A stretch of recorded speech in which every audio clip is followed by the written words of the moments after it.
Well, good day, and thank you so much for tuning in to this week's Biblical Studies lesson, in-depth Biblical Studies lesson. My name is Randolph Roach, and thank you so much for tuning in. As you know, we are going through this Pauline epistle to the Galatians, and we have concluded with chapter 1. So this week we're going into chapter 2, and we're going to commence reading at verse 1. And so let's get started. Let me just preface this by saying that chapter 2 comprises of 21 verses. So the way I structured this, I would like for us to cover the first half today, the first 10 verses of chapter 2 of Galatians. And then the second half of this, next week, we will cover the last half, or the last 11 verses of chapter 2. But today we'll cover the first 10 verses. So I'll start off reading verses 1 through verses 10, and then we will go from there. All right. So reading from the NIV translation, Galatians chapter 2, verse 1. Then after 14 years, I went up again to Jerusalem, this time with Barnabas. I took Titus along also. I went in response to a revelation and meeting privately with those esteemed as leaders.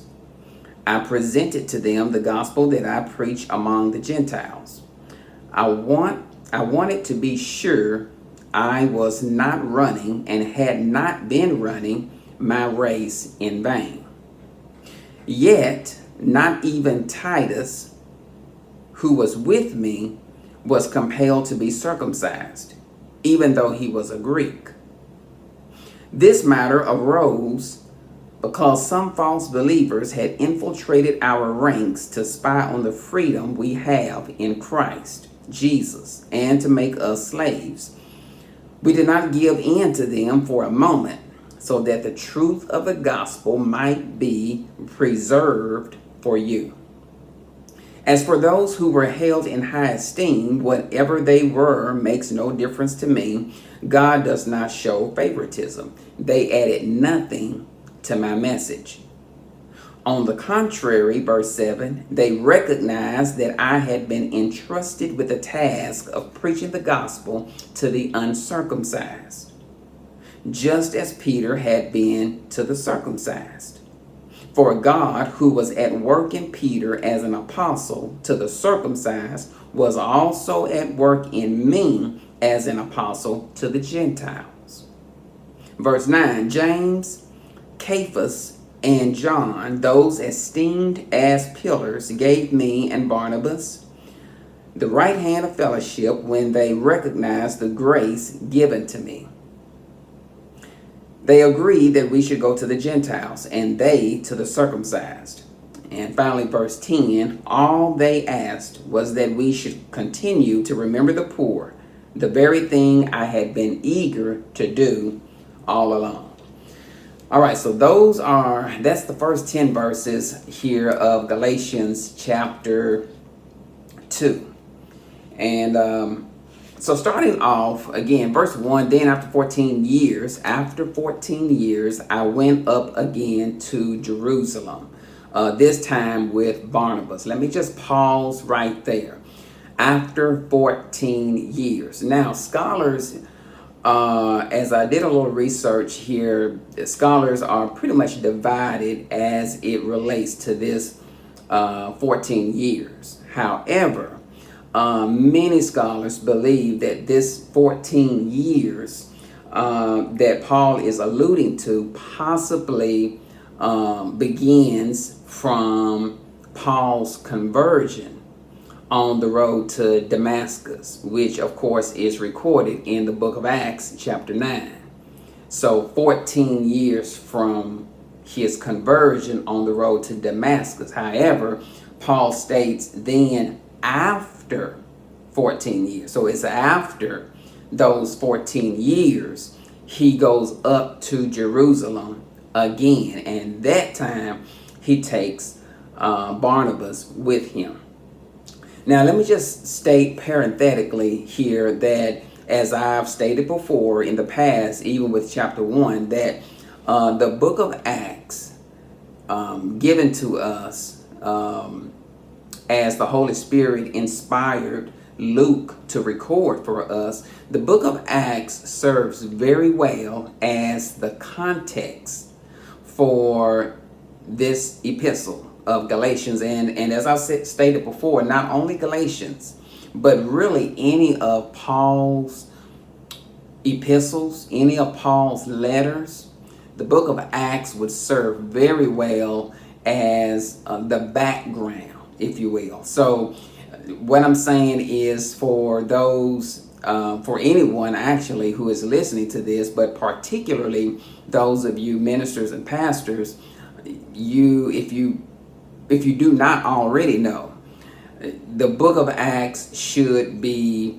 I strongly encourage you to read the book of Acts and study it alongside or simultaneously, concurrently with Paul's epistles. In this case, the book of Galatians, because it would serve you very well, because it serves as the background.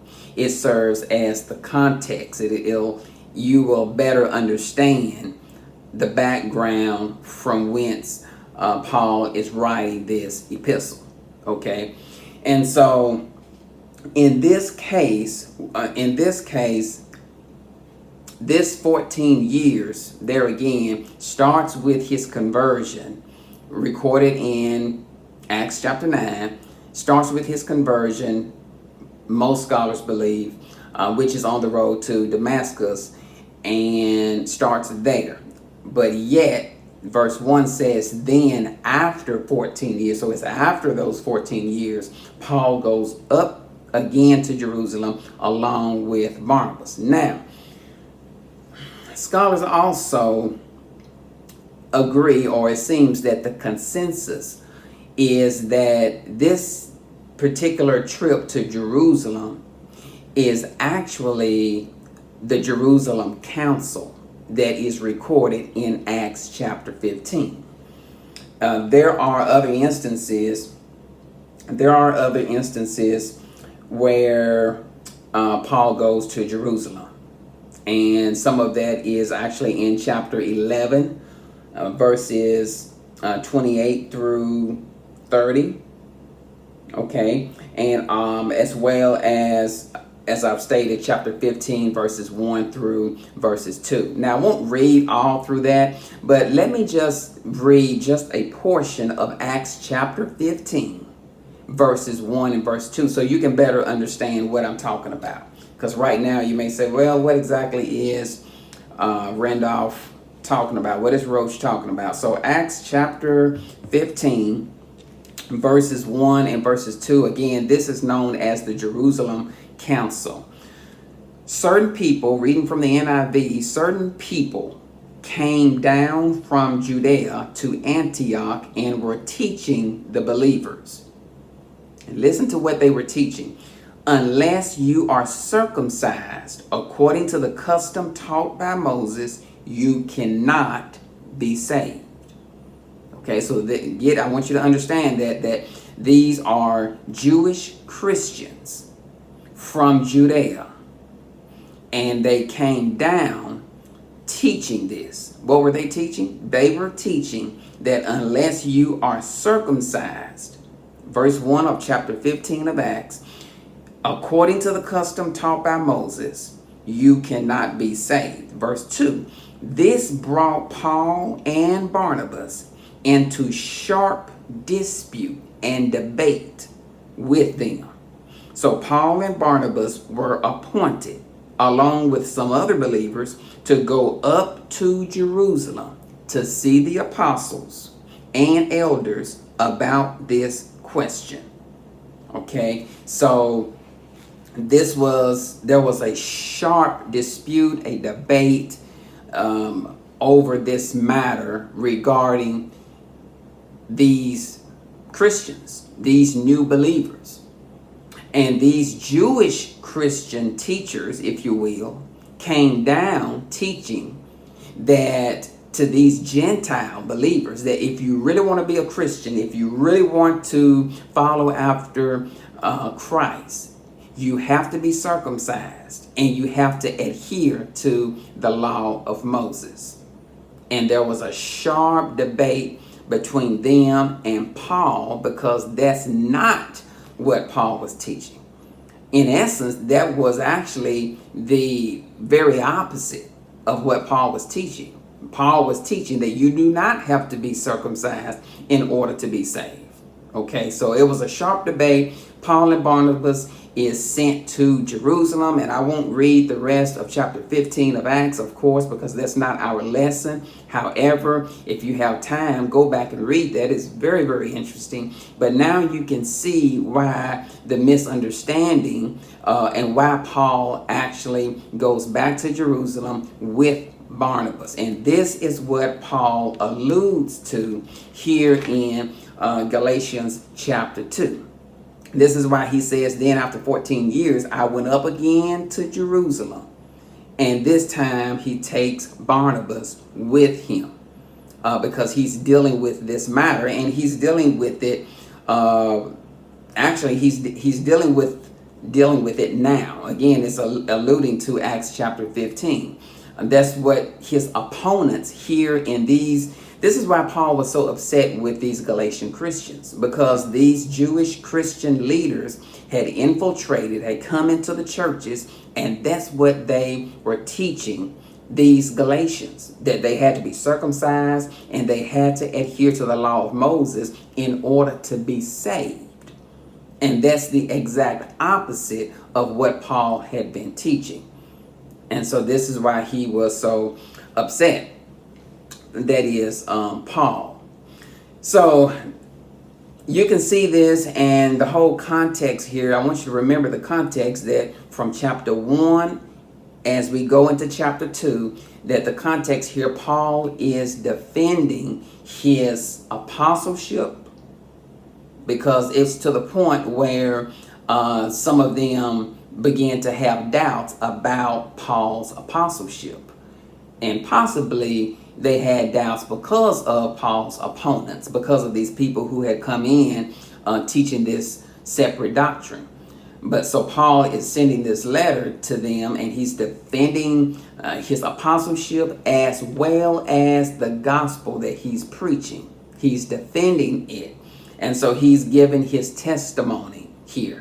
And so he started doing that in chapter 1. And so now as we go into chapter 2, he is still giving this his testimony and what happened to him after his conversion on the road to Damascus. So anyways, he's after 14 years, he goes to Jerusalem along with Barnabas, as we see in verse 2. I went in response to a revelation, and he met privately with those esteemed as leaders, which we'll find out he's really alluding to Peter, James, and John.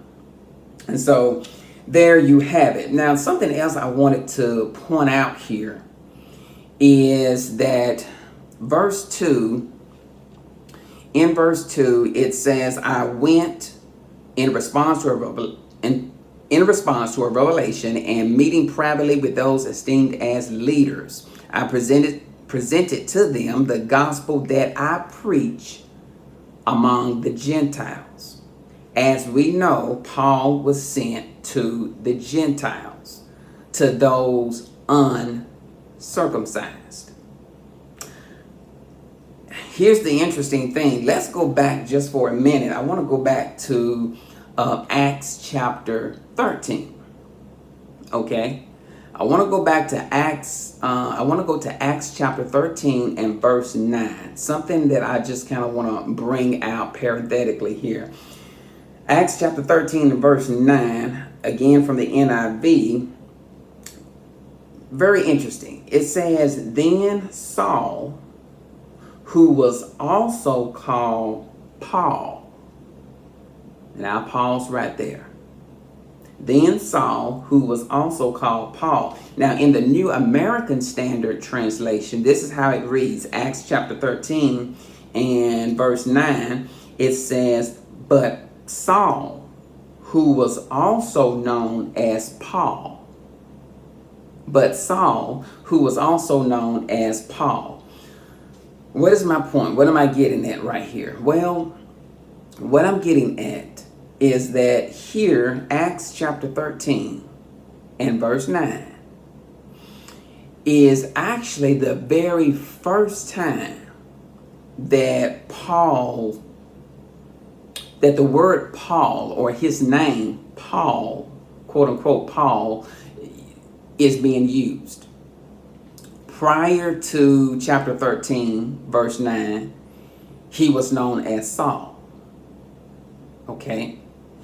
In chapter 13, verse 9, this is actually the first time that his name, Paul, is being used. And that's why it says, but Saul, who was also known as Paul. Or another translation puts it, then Saul, who was also called Paul. Now, why am I bringing this out? Well, because for many, many years, many of us in the church had believed that, you heard in the church that God changed his name from Saul to Paul. And I'm sure that many of you have heard that. I heard that when I was raised up in church. And I myself, I believe, was guilty at times early on, teaching the same thing. But in actuality, you will not find that in the Bible. From Matthew to the book of Revelation, the whole New Testament, nowhere, and you can search it yourself, nowhere will you find that God changed his name from Saul to Paul. In actuality, Saul is his Jewish name. Okay? In the original Hebrew, it is Shaul. And I believe I mentioned that before. But Paul is his Gentile name. It is actually his Roman name. Okay? In the Greek, it is Paulos. Paul, which actually means short or short one. This is why most scholars believe that Paul was actually a very short man, bald, with severe or critical eye problems. And we'll get into that a little later. But Paul was his Gentile name. And the reason I bring this out is there again because we're dealing with Paul being sent to the Gentiles. And that's why from chapter 13, verse 9, throughout, he was known as Paul. Why? That's his Gentile name, and it signifies he was sent to the Gentiles. He used his Gentile name. Saul was his Jewish name. So I wanted to just bring that out very briefly. You can read that again for yourself. Acts chapter 13 and verse 9. And again, his conversion was recorded in Acts chapter 9 on the road to Damascus. So Paul here, he's at any rate, is after 14 years. Again, he goes to Jerusalem, takes Barnabas with him. Again, Acts chapter 15 deals with this because he's dealing with this whole doctrine or this teaching of circumcision in order to be saved. And so he's telling these Galatian Christians what happened, okay, after his conversion, and that not only he takes Barnabas with him, but in verse 1 it says, I took Titus along also. Okay, so just wanted to bring that out. Now, verses 3 through verses 5 is very interesting as well. Okay, and verses 3 through verses 5, let me just read that again. Verse 3, yet not even Titus, who was with me, was compelled to be circumcised, even though he was a Greek. Okay, I want you to listen to this. Listen to this because it's very, very interesting. This verse 4, this matter arose because some false believers had infiltrated our ranks to spy on the freedom we have in Christ Jesus and to make us slaves. Verse 5, we did not give in to them for a moment so that the truth of the gospel may be preserved for you. But in verse 3, yet not even Titus, who was with me, was compelled to be circumcised. Paul did not circumcise Titus. He did not circumcise Titus, which actually serves as a bit of, it's a bit interesting. Why does Paul not circumcise Titus? Because again, in verse 3, who was with me, even though he was a Greek, he was uncircumcised. So if he was uncircumcised, then why, and if he's going to be traveling with Paul, then why did Paul not circumcise Titus? Let me move in just a little closer. Acts chapter 16, going back to Acts chapter 16, and I want you to listen to this very closely. Acts chapter 16, verses 1 through 3. Listen to this.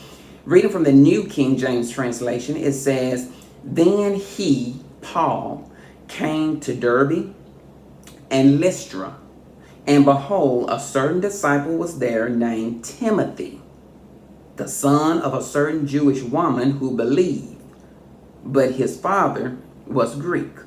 He was well spoken of by the brethren who were at Lystra and Iconium. Paul wanted to have him, Timothy, go on with him. And he took him, Paul, took him, Timothy, and circumcised him because of the Jews who were in that region, for they all knew that his father was Greek. Going back to my original question then, here in Galatians chapter 2, why does Paul not circumcise Titus? He circumcised, according to Acts chapter 16, he circumcised Timothy. Why does Paul circumcise Timothy later when he meets Timothy and everything? Why does he circumcise Timothy and not circumcise Titus here in Galatians 2? This is interesting. Is Paul contradicting himself? I mean, he is sent to the Gentiles, to the uncircumcised, and he's speaking that you don't have to be circumcised in order to be saved. So why does he circumcise one person but then not circumcise the other person? All right, but let me give you the answer. Simply put, Paul here Paul has Timothy circumcised because, again, his mother was a Jew. And Timothy was a well-respected and well-known disciple among the Jews in that area.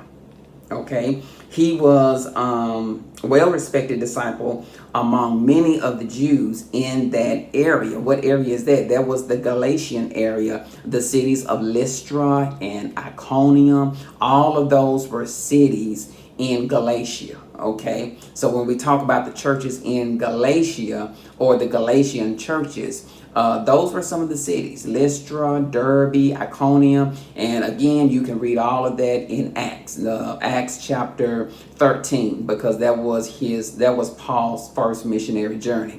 But Paul, because Timothy was his mother was a Jew, and because Timothy was a well-respected and well-known disciple among the Jews in that area, this is why Paul has Timothy circumcised. Okay, this is why Paul had Timothy circumcised at that time.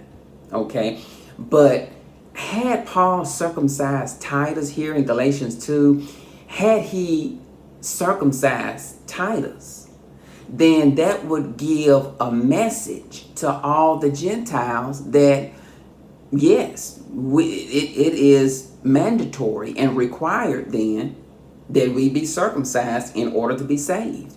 In order for us to walk after Christ, in order for us to be Christians, we must be circumcised. Because even the Apostle Paul had this brother, Titus, circumcised. Okay, that's why Paul would not have Titus circumcised, because of the message it was send to other Gentile believers. Okay, and then not only that, but if Paul circumcised Titus, then it would also give credence to his opponents. It would give credit to the doctrine that they were teaching, because they were teaching that you had to be circumcised in order to be saved. So if he circumcised Titus, then it would give credence, it would give credit to his opponents and the doctrine that they were teaching. So Paul would not circumcise Titus because of those reasons. Now, as we move on, that's verses 3 through 5, actually 3 through 6. But let's start with hit these last few verses at verse 7. And I'm going to read this again. On the contrary, they recognized that I had been entrusted with the task of preaching the gospel to the uncircumcised, just as Peter had been to the circumcised. For God, who was at work in Peter as an apostle to the circumcised, was also at work in me as an apostle to the Gentiles. Okay, so basically Paul was sent here in verse 7. It's very interesting. Paul was sent in the original Greek. It says with the gospel of the uncircumcision. And that's what it says in the original Greek, with the gospel of the uncircumcision, or non-Jews. Okay. Then while Peter was sent to the circumcision, which is the Jews. But I don't want you to get it confused, okay? We're talking the same gospel. The same gospel is being preached to the Jews or the circumcised, as well as to the non-Jews or the uncircumcised. It's the same gospel, okay? The same gospel, but separate callings. Peter was sent, or his calling was to the Jews. It was to the circumcised. That's Peter's calling. That's what he was sent. Paul, on the other hand, his calling, the same gospel, but to the non-Jews, to the uncircumcised, to the Gentiles. Okay?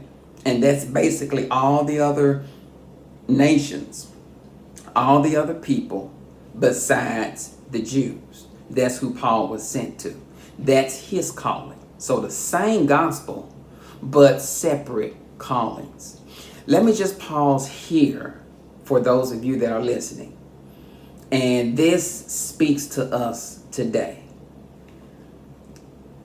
Know your calling.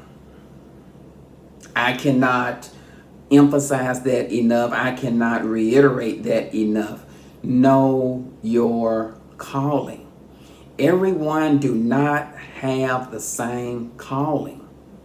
It's the same gospel, but all of us are called differently. And this is Paul's argument here, is that Peter was sent to the Jews. He was sent to the circumcised to take the gospel to the Jewish community, to the circumcised. But Paul is saying, and God was working with Peter or through Peter to do that.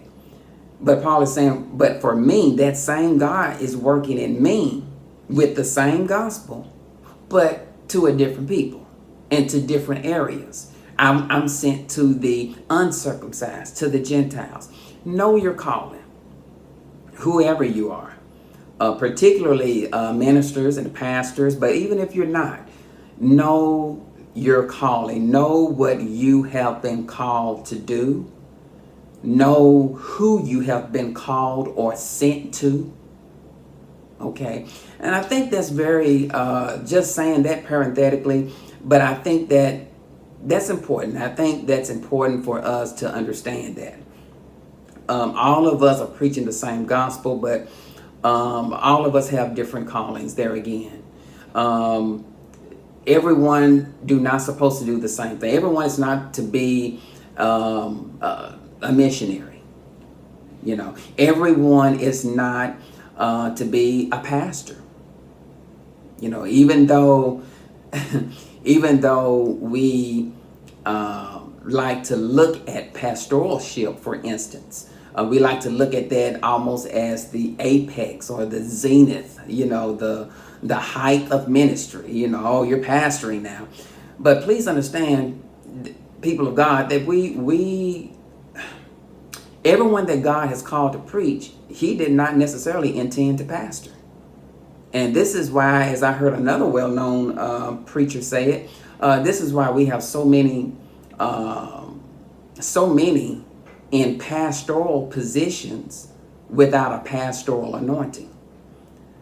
Know your calling, you know, and know exactly what you are to do, and what you are to do, and who you were sent to minister to, and just get a clear understanding of your calling. Okay, and I can say a whole lot more on that, but let's move on to these last couple of verses, which is very, very interesting as well. This is verse 7. Well, actually, verse 8. For God, who was at work in Peter as an apostle to the circumcised, was also at work in me as an apostle to the Gentiles. Verse 9. James, Cephas, it says Cephas. Please understand that's the Aramaic name for Peter. Okay? James, Peter, and John, those esteemed as pillars, gave me and Barnabas the right hand of fellowship when they recognized the grace given to me. They agreed that we should go to the Gentiles and they to the circumcised. Okay, so James, Peter, and John, they were known as pillars or esteemed as pillars. That word pillars in the Greek is stulos. It simply means, it's an ancient metaphor actually, means pillar or column. It's very similar to our English metaphor or our English idiom as pillars in the community. You know, you've heard that phrase before, so and so, and he's a pillar in our community. You know, in other words, Peter, James, and John here they were significant, prominent figures in the community. They were very influential, okay, in the community. And so that's what Peter and James and John were. They were pillars in the community. And they gave, Paul is saying, they gave him and Barnabas right hands of fellowship, which is interesting. In the Greek, it is right hand of fellowship. It signifies that they shook hands, that they it signifies friendship. Okay, J.B. Lightfoot, who is another scholar, says, quote unquote, it was a pledge of fidelity. Okay, so right hand of fellowship, and we know that today it's not very foreign. Right hand of fellowship is used in the Baptist as well as many other denominations, where we give the right hand of fellowship. And if you've been in church in particular denominations and you hear that phrase, right after communion or right after baptism, we gave them the right hand of fellowship, where this is where that comes from. It is biblical, and this is where that comes from.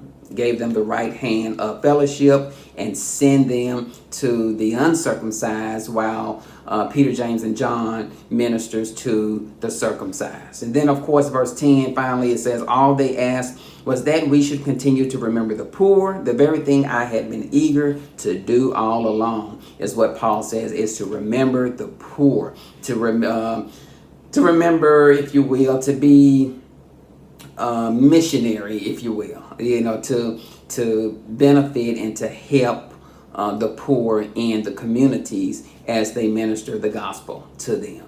Okay, so that is the first half of chapter 2 of Galatians. I pray that it was a blessing, just a bit longer than I anticipated, but I hope it was a blessing for you. And so we'll prepare to go to the second half of chapter 2 as we're going to deal more with law and grace. Okay, as we deal more with law and grace, law and the Spirit. Paul is going to be giving that contrast, and we're going to begin to deal more with that about this whole thing of law. We're still debating on the same thing today. Okay, and we'll get into that the next time. In the meantime, thank you so much for being with me on today. Blessings to you. Have a blessed week.